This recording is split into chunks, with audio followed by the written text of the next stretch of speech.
কি হিসে তোকে রাইতের মধ্যে ঘুমাইতে দেয় না, তোকে মেম্বার নিয়ে দিনের মধ্যে তোরা যত সয় সম্পত্তি আছে সব বেশি একটা মৌসুম গোটা গেছি। এটা প্রতিদিন তরকারির মধ্যে সুপাই আর খাই।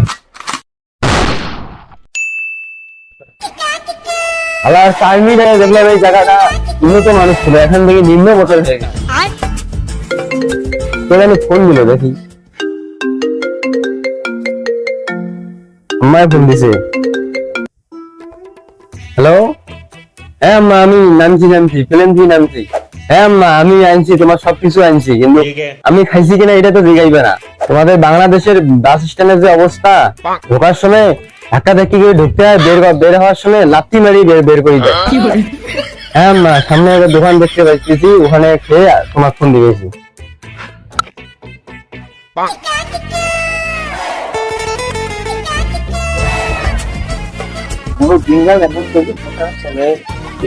এটা শিখানা দেন তো। আচ্ছা আমি দিতেছি। মরিচ দিয়েন। হ্যাঁ কি বললেন ভাই? এটা একটা মরিচ দিয়েন। আরে ধর ধর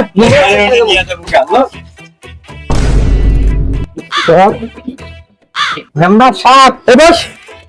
মেম্বার সাহেব আইসি ভাইজান। কি হিসে তোকে রাইতের মধ্যে ঘুমাইতে দেয় না, তোকে মেম্বার নিয়ে দিনের মধ্যে তোরা। মেম্বার সাহেব এই হালা একটা সিঙ্গারা খাবে, তার লাগে মরিচ চাইছি।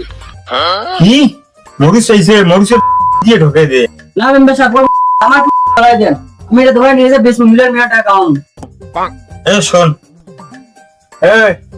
এই বাংলাদেশের মধ্যে মরিচের দাম এমন যে আমার যত সয় সম্পত্তি আছে সব বেশি একটা মরিচের গোটা গেছি। এটা প্রতিদিন তরকারির মধ্যে সুপাই আর খাই। কি বাংলাদেশে এত মরিচের দাম বেশি?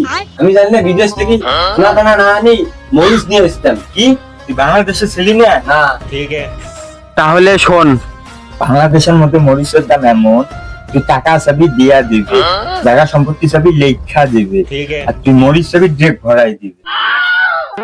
ঠিক আছে মেম্বার সাহেব, আসসালামু আলাইকুম।